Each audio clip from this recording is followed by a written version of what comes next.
একলা থাকে নাকি?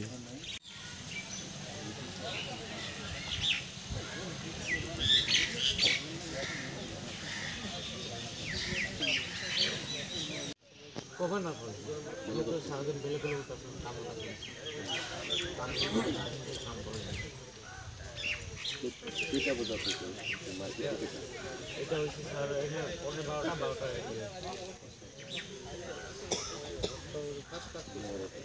রাতি মানে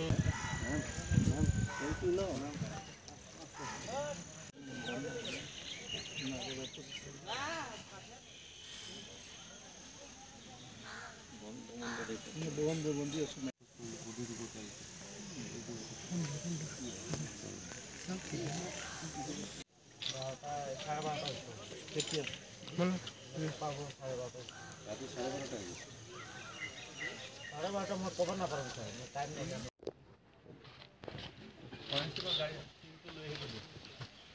এনেকে বিচাৰি ওলাব নোৱাৰিব ইহঁতে ঘূৰি টেক্সটো লৈ আহিব দিয়ে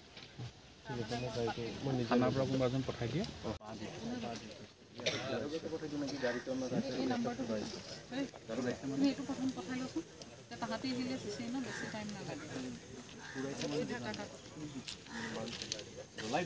তাৰ পাছত মই ঘৰত পাছত গেছুম বেৰা বাটান এই ঘৰটো কাৰ এইটো অৰে ঘৰ এইটো মৰিছে সেইটো থাকে এইটো হ'ল মোৰ ফটোটো ৰেলৱে দখল কৰি থৈছে আৰু জলা পাছত ম্যাডাম প্ৰথম তৰে কাজে লাগিলে কাজে এইটো তাৰপিছত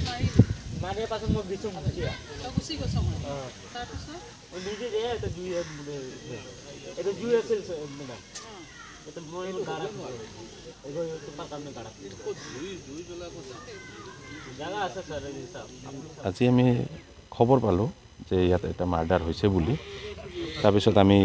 স্পটত আহিলোঁ স্পটত অহাৰ পিছত আমি এজনক লগ পালোঁ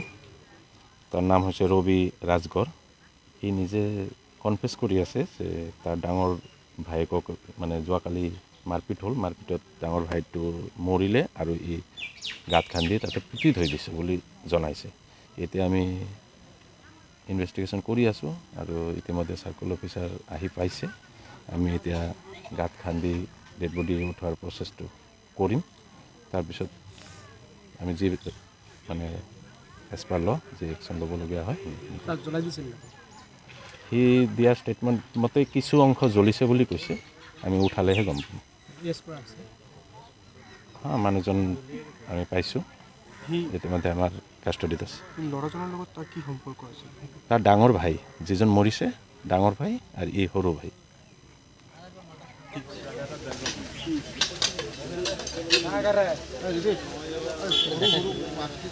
নিয়ে দিব নাকি দাদা আপনি কৰে লো হয়ে গেছে মানে বেশি নাই